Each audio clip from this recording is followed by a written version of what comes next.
Coucou les amis, je voulais vous faire une petite vidéo pour vous présenter le jeu que je viens d'éditer, que j'ai mis une année à créer puisque ce sont des aquarelles que j'ai numérisées ensuite et qui ont été imprimées par les soins de Enquête de Sens à Figeac, un imprimeur local très sympa qui a fait un super travail avec ce que je lui avais donné. Donc si vous avez besoin de faire imprimer des choses, ces personnes travaillent aussi pour les particuliers. J'ai trouvé le service vraiment super et j'étais très contente de ne pas avoir à délocaliser mon travail d'impression. Donc j'ai imprimé une cinquantaine de jeux, j'en ai vendu une quinzaine je crois, quelque chose comme ça. Donc je voulais quand même prendre un moment pour vous présenter le jeu. C'est un jeu qui est essentiellement inspiré de la nature, de mes rencontres avec la nature et les mondes subtils un petit peu. Donc c'est mon premier jeu, il est très intuitif, en fait c'est ce que je voulais, que chacun puisse se l'approprier. Mais bien sûr j'ai créé des cartes qui expliquent le sens des lames. Alors, le jeu s'appelle Le souffle intuitif des cartes. Je vous présente donc les cartes d'explication.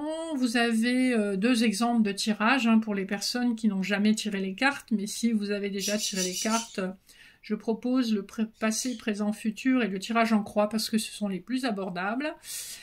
Et ensuite, vous avez 1, 2, 3, 4, 5 cartes imprimées recto verso qui vous donnent la signification des lames. D'accord?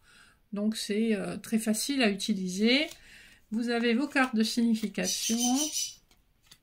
Voilà. Et ensuite les cartes du jeu qui sont numérotées de 1 à 52. Plus vous avez des cartes pour la datation parce que en tant que cartomancienne, c'est quelque chose que je trouve assez difficile à faire, donc c'est pour aider à la datation des événements.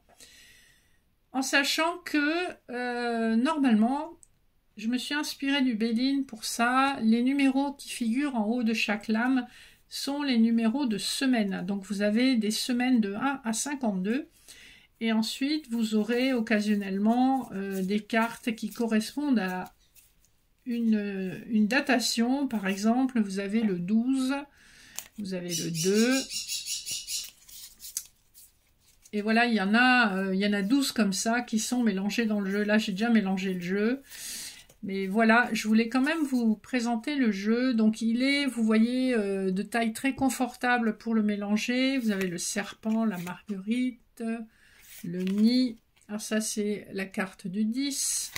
L'escargot, la petite coccinelle, la chouette, l'écureuil, le scarabée, la grenouille, Excalibur, le chiffre 9, la libellule, la cascade, le sapin, la salamandre, la menthe religieuse, le ciel, le 5, l'arc-en-ciel, le dragon, le cerf, l'ange, la foudre, la licorne, le chiffre 4, le masculin sacré, le dauphin, le pivert, la foi, le chiffre 6, l'araignée, le lapin, le chiffre 8, le chiffre 7, la colombe, la fée, l'hippocampe, la mandarine, le flocon de neige, le bouleau, le chiffre 1, le corbeau,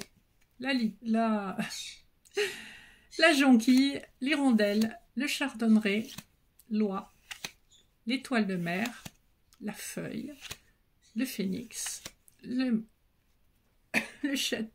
châtaigne, pardon, le chiffre 11, le chiffre 12, le chiffre 2, la mésange, le castor, la penne, le champignon, la pomme, le chiffre 3, le blaireau et pour finir l'étoile, la lune et la buse. Voilà, c'est pour vous donner un petit aperçu. Je vais l'utiliser de plus en plus. Moi aussi, j'ai hâte de me familiariser davantage avec, même si c'est moi qui l'ai créé. Comme je l'ai créé sur une année, il y a des cartes dont je ne me rappelle pas très bien. Ce sont des cartes où j'ai à chaque fois donné le nom. Par exemple, l'arc-en-ciel. Le nom est en français, en anglais et en chinois. et vous avez un chiffre donc de datation qui correspond normalement à la semaine.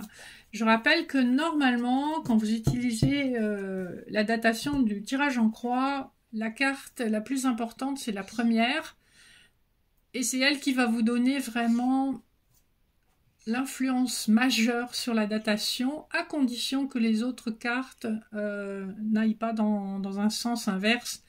C'est-à-dire que si vous avez une carte très rapide en 1 et que toutes les autres cartes sont lentes, eh bien, il y a des chances que l'évolution soit lente, et inversement.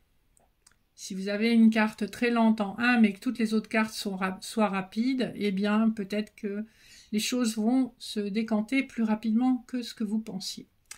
Voilà, juste un petit aperçu pour le souffle intuitif des cartes.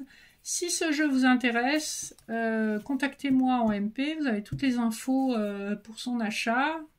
Je pense que c'est un jeu qui est facile à utiliser parce qu'il ne nécessite pas de grande expérience. Juste un petit rappel, apprenez à vous protéger quand vous tirez les cartes et puis ne faites pas ça sur un coin de table avec des voitures qui passent à côté. Voilà, il y a quand même l'idée de mettre une énergie juste quand vous faites appel aux cartes et ne tirez pas les cartes pour tout et n'importe quoi. Voilà, je vous remercie de votre attention, je vous dis à très bientôt sur cette chaîne. Bye bye.